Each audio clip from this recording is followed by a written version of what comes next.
She happens to be my friend।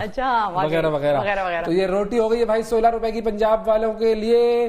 Punjab والوں خوش ہو جاؤ, 16 روپے کی روٹی ہو گئی ہے, خوب کھاؤ, مزے اڑاؤ زبردست طریقے سے.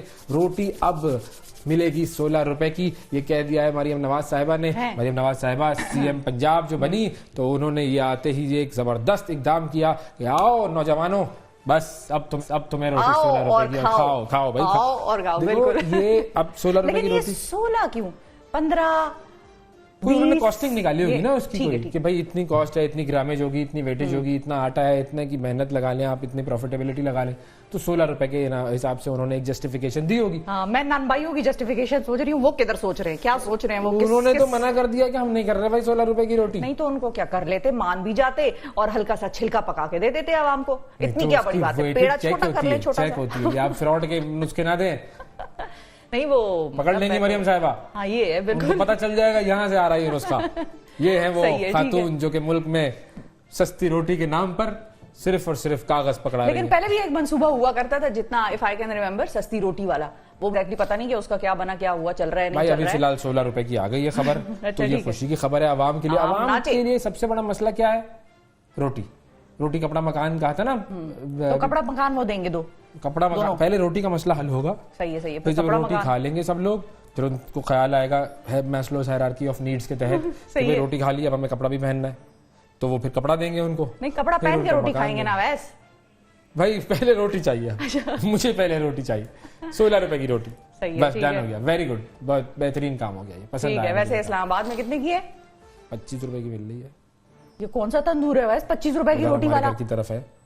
اللہ اللہ, ہمارے یہاں تو اللہ, ہمارے یہاں تو کوئی 40-45 روپے کا نان ہے. وہ بڑی روٹی آپ لوگ امیر لوگ ہوں گے نا, آپ لوگ اتنی بڑی نہیں ہوتی, اس کا سائز بالکل ہی اتنا ہوتا ہے, لیکن یہ کہ ہو سکتا ہے اس کا ویٹ زیادہ ہو. پوش ایریا میں انہوں اب میں آپ کو روٹی ذرا امپورٹڈ آٹا ہوگا اس کے اندر. 25 روپے کی کیسے؟ ویسے میں اس پہ نا ذرا مزید ریسرچ کر کے روٹی پہ وہ موازنہ کر کے نا پھر میں آپ کے لیے ذرا کل بتاؤں گی کہ کتنے روپے کی ہماری طرف ہے, کتنے روپے کی ان کی طرف ہے. بیکاری کم ہوں گے, لوگوں کی جو ہے نا وہ قوت خرید بڑھ جائے گی, تو پازیٹیو کام ہوگا یہ, بہترین. بالکل, بس اس کو اب امپلیمنٹ کیسے کرانا ہے یہ اب سمجھ میں نہیں آ رہا.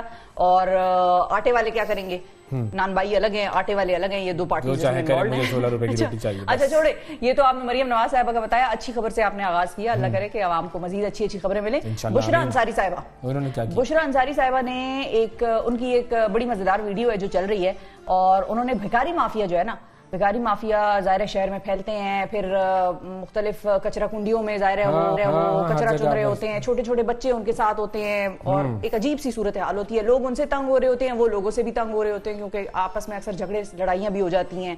تو بشرا صاحبہ نے اس حوالے سے ان کے کہ مزید لوگوں کو بھیک نہ مانگنی پڑے یا یہ والا سلسلہ جو ہے وہ ختم ہو, اس کے حوالے سے انہوں نے ایک طریقہ بتایا ہے. اور انسٹاگرام پوسٹ پر جو اداکارہ ہیں انہوں نے لکھا ہے کہ میونسپل کمیٹی کو اختیار دیا جائے کہ وہ بھکاریوں کو شہر کی صفائی پر لگا کر انہیں استعمال کریں, اسے معاشرے کا کارآمد شخص بنائیں, اور اس کے مطابق نظر آئے بندہ اس کو میونسپل کمیٹی اس کو کام پہ لگائے. جب وہ صفائی وغیرہ کریں گے تو ان کو اس کا معاوضہ ملے گا, لیکن بشرط یہ کہ وہ کام کرنا چاہیں, کیونکہ اس قسم کی چیزیں لگاؤ بھائی. بھیک مانگنے پر پابندی ہو, جو بھیک مانگتا ہوا پایا جائے اسے آپ لے کے جائیں, قیدی نمبر اس کو بنائیں 805, اور اسے کہیں چل بھائی اب تو پابندیاں تو ہیں, لیکن بس وہی ہے کہ پابندیاں ہیں ایک طرف, دوسری طرف ہمارے قوانین بھی موجود ہیں, اور تیسری طرف بیکاری اور اس قسم کی جتنی چیزیں جو پابندیوں. مافیا ہے بھائی, بہت مافیا ہے, بس صحیح بتا رہا ہوں آپ کو, مافیا ہے بالکل. اب یہ جو مافیا ہے نا, اس مافیا سے ہمیں بچنا ہے. کس طریقے سے بچنا ہے کہ ان کو مختلف کاموں پہ لگانا ہے. اگر وہ کام نہ کرنا چاہیں تو ان کے جو بھیک مانگنے کی ایکٹیویٹیز ہیں ان کو کرب کرنے کے لیے آپ کو کام کرنا پڑے گا, تاکہ ان کے پاس کوئی چوائس نہ رہے. یہ چیز ہے. گڈ آئیڈیا بشراپا, ویری گڈ آئیڈیا. مزہ آیا بشراپا. آگے کیا ہو رہا ہے ملک میں؟ سگریٹیں بھائی, سگریٹیں جو ہیں مت پیا کرو بھائی, میں تو دنیا کو بتا کے تھک گئے, نہ پیا کرو. اب سگریٹوں کا معاملہ کچھ یوں ہے کہ سگریٹوں میں پاکستان میں سگریٹ نوشی کرنے والوں کی جو تعداد ہے اس کا تعین ہوا, اور 31 ملین تک جا پہنچی ہے یہ تعداد. 31 ملین لوگ. کتنے سگریٹ پیتے ہو تم لوگ؟ اور ہر سال اویس تقریباً 1,70,000 تمباکو سے پیدا ہونے والی بیماریاں جو ہیں وہ ان کی وجہ سے ان لوگوں کی اموات ہو جاتی ہے. اب دیکھیں ہر سال ہم وہ کہتے ہیں نا دہشت گردی کی جنگ میں کتنے لوگ جو ہے وہ شہید ہوئے یا جاں بحق ہوئے, ایک 10 سال کے عرصے میں کتنے 80,000 کا نمبر آتا ہے, 60 سے 80,000 کا نمبر آتا ہے. تو یہ 10 سال میں 60 سے 80,000 لوگ جا رہے ہیں, اور یہاں پر ہر سال 1,70,000 لوگ جو ہیں وہ سگریٹ نوشی یا تمباکو نوشی کرتے ہوئے اپنی جان کچھ مختلف بیماریوں کو خود یہ تو گنواتے ہیں نا, خود قیمت دیتے ہیں, پیسے دیتے ہیں اور کہتے ہیں ہمیں مارو, اے سگریٹ تو آ ہمیں مار, یہ کرتے ہیں یہ لوگ. اچھا, سماجی کارکنان ہیں, ان کے مطابق تمباکو کی جو صنعت ہے وہ صنعت کی گمراہ کن جو مہمیں ہیں, ان کا مقصد عوام, خاص طور پر جو نوجوان ہیں, پالیسی ساز, میڈیا اور حکومت پاکستان جو ہے اس کی وجہ, اس کی جو توجہ ہے اس کی اولین مقصد سے یعنی صحت عامہ کی جو قیمت ہے اس پر منافع خوری سے ہٹانا ہے. اور بیسیکلی ہوتا یہ ہے کہ ٹیکسیشن کا جو مسئلہ ہے نا وہ بڑا چل رہا ہے یہاں پر, اور مختلف لوگ مختلف ادوار میں یہ جو جس کو ہم کہیں گے کہ یہ مطالبہ کر چکے ہیں کہ بھائی ٹیکسز بڑھاؤ سگریٹ پر, ٹیکسز کم نہ کرو اور کھلی سگریٹیں نہ بیچو, پیکس بیچو. اور مطلب میں تو کہتا ہوں بیچو ہی مت, نمبر 1 تو ہونے ہی نہیں چاہیے نا, ٹھیک ہے, آپ اپنے آپ کو اس چیز میں کیوں ڈال رہے ہیں کہ ہمیں یہ بیچنی ہے, نمبر 1. نمبر 2 یہ کہ چلو اگر کسی بھی معاملے کے تحت آپ کو بیچنی ہی ہے تو پھر اس کے ایسے میکینزمز بنائے کہ لوگ اس کو آسانی سے نہ خرید سکیں. یہاں تو یہی ہوتا ہے 5 روپے دیے چلو بھائی سگریٹ آ گئی, 10 روپے دیے سگریٹ آ گئی, کھلی نا, کھلی سگریٹ, بالکل یہی. اچھا, پھر ایج کی بھی کوئی لمٹ نہیں ہے, 15 سال کا بچہ پینا چاہے تو 15 سال کے بچے کو بیچ دیتے ہیں, 10 سال کا پینا چاہے گا تو I'm sure 10 سال والے کو بھی دے دیں گے. پوچھنے کا مقصد یا کہنے کا مقصد یہ ہے کہ آپ نے ایسے لاز یا ایسے قوانین کو امپلیمنٹ کرانا ہے, قوانین موجود ہیں, امپلیمنٹ کرانا ہے کہ جس سے سگریٹ کی سیلز یا سگریٹ کی پرچیز عام آدمی جو کرتا ہے وہ ڈسکریج ہو. اتنے ٹیکسز اس پہ لگائیں, صرف ڈبے پہ تصویریں لگانے سے کچھ نہیں ہوتا. بالکل جی ایسا ہی ہے, یہ بات ہو گئی. ٹھیک ہے جی, اور آگے ایک اور اہم ترین معاملہ, ہاں بالکل ویری اہم, جو کہ جس کے بغیر دنیا مکمل نہیں ہے, وہ ہے مونچھ نہیں تے کچھ نہیں. اچھا ٹھیک ہے, مونچھوں کا مقابلہ ہوا ہے, مونچھوں کی قومی چیمپئن شپ ہوئی اور اس میں 3 گینیز ورلڈ ریکارڈ قائم ہوئے ہیں. بھائی مونچھو داڑھی کا یہ مقابلہ ہوتا ہے, آپ دیکھیں گے آپ کو مزہ آ جائے. فلوریڈا میں, امریکی ریاست جو ہے امریکہ میں ہوتا ہے فلوریڈا, اور فلوریڈا میں ہوتا ہے یہ مقابلہ, اور سالانہ مقابلہ ہوتا ہے یہ. اور یہ دیکھیں انہوں نے ایک طویل کڑی بنائی ہے لوگوں کی, یہ دیکھیں یہ سب کی اپنی کچھ انہوں نے مونچھی جو ہیں وہ جوائن کر لی کچھ. ان افراد نے سب سے پہلے داڑھی کی طویل چین کے ریکارڈ کی کوشش کی. 86 افراد تھے, ایک دوسرے کے برابر میں کھڑے ہو کر داڑھیوں کو ایک ساتھ انہوں نے جوڑا یوں کر کے. بالکل 195 فیٹ اینڈ 3 انچز لمبی یہ انہوں نے چین بنائی ہے, انہوں نے مونچھوں کی یوں کر کے. ٹھیک ہے, اور یوں کر کے جب چین بنائی تو اس کا ریکارڈ بن گیا. اور پھر طویل چین کا ریکارڈ جو ہے وہ 27 شرکاء نے مل کر 20 فٹ اور 4 انچ لمبی ایک بنائی, اس کا بھی ریکارڈ. اور جزوی داڑھی جو ہوتی ہے نا, چھوٹی ذرا جس کو آپ کہتے ہیں کم جو داڑھی ہوتی ہے, ایک تو بڑی داڑیاں ہوتی ہیں زبردست, چھوٹی والی, ایک ذرا چھوٹی داڑھی ہوتی ہے, اس کی بھی چین کا ریکارڈ ہوا جس میں 24 شرکاء نے 42 فٹ اور 8 انچ لمبی یہ چین بنائی. دیکھو کتنے کریٹو کام کر رہے ہیں لوگ دنیا میں, کیا کچھ ہو رہا ہے, اور ہم مجھے لوگ دکھا رہے ہیں اپنی. بالکل ایسے ہی کیا کر رہے ہیں, ہم کیا کر رہے ہیں ہم. اچھا, ویسے دنیا میں جو کچھ بھی ہو رہا ہے وہ ہر چیز بھی نہیں ہو رہی ہے.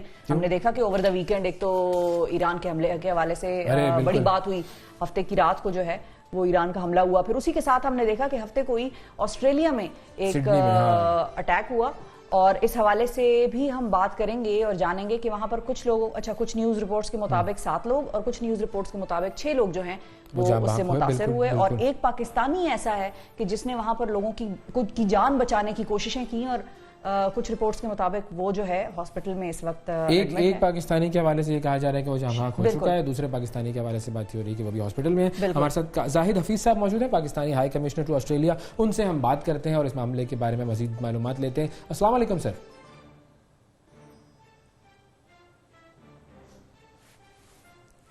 السلام علیکم زاہد حفیظ صاحب.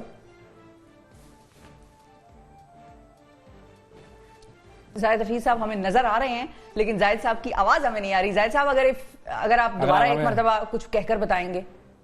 جی السلام علیکم. جی بالکل we can hear you now. سر اگر آپ ہمیں تھوڑی سی اس واقعے کی, اس ناگوشگوار واقعے کی ذرا تفصیل سے آگاہ کریں کہ بنیادی طور پر پاکستانی اس معاملے میں کتنے انوالو تھے, کیونکہ کچھ خبریں ایسی آ رہی ہیں کہ ایک پاکستانی جو ہے وہ اس حوالے سے جاں بحق ہوا اس حملے میں, اور ایک پاکستانی گارڈ جو ہے وہ زخمی ہے. جی یہ بہت ہی افسوسناک واقعہ آسٹریلیا کے سب سے بڑے شہر سڈنی میں پیش آیا.